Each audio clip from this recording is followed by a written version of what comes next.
Kinwestiyon ng Senador Robin Padilla sa kanyang Facebook post sa mga nangyayaring digmaan ngayon sa gitnang silangan, terorismo at ang pagkakadawit umano ng Pilipinas sa hidwaan ng China at Taiwan.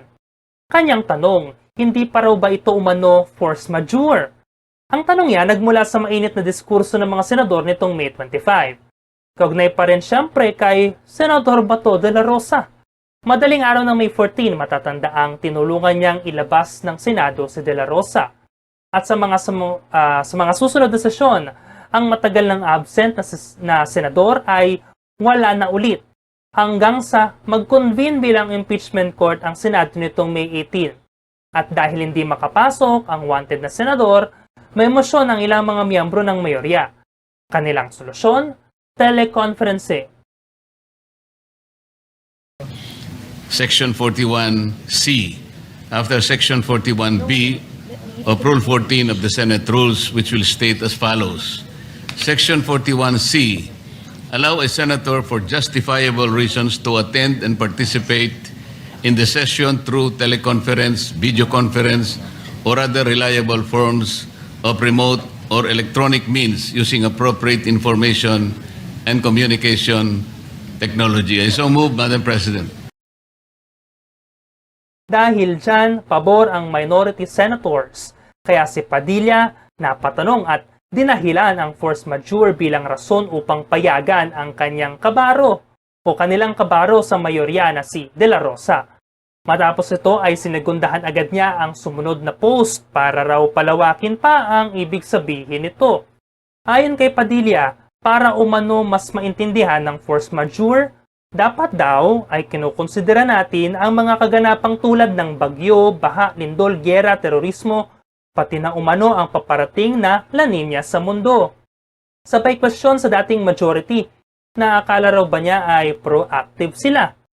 Sa kanya namang kasunod na post, pinagdiinan niyang maraming bumoto kay Senador Bato de la Rosa kaya't hayaan na lamang daw na gawin niya ang kanyang tungkulin at gamitin ang teknolohiya para magampanan umano ito. Pero tama nga ba ang paggamit ng ganitong kahulugan?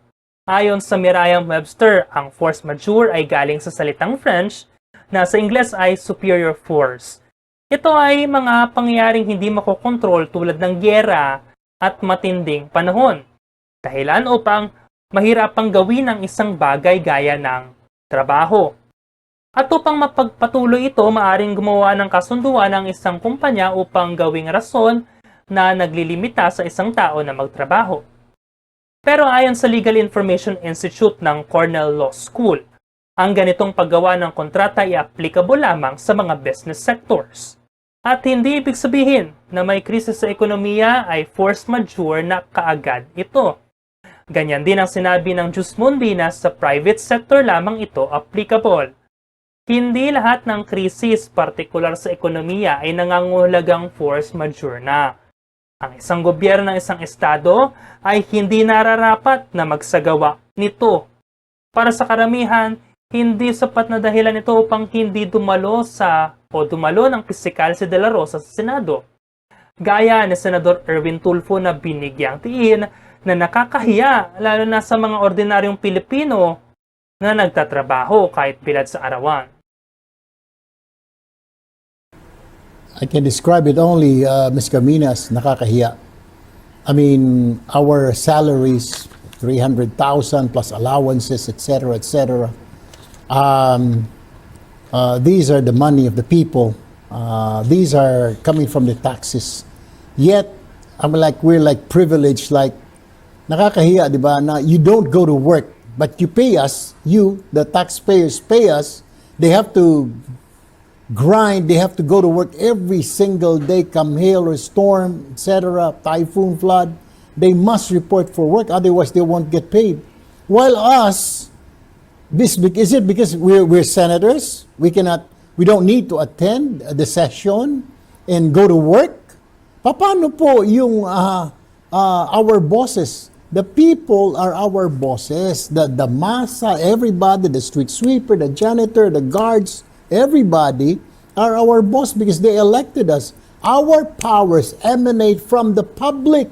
So we have to respect that. Kung yung amo namin, the people is our amo, nagtatrabaho, paano naman yung kaming mga utusan, nakaupo lang at pasarap-sarap, mag-i-internet lang, magte-teleconferencing, samantaling yung amo namin kailangan tama ka, magtiis sa traffic, pumunta sa factory na mainit, magtatrabaho yung construction worker, napakainit ngayon ng panahon, pumupukpuk doon.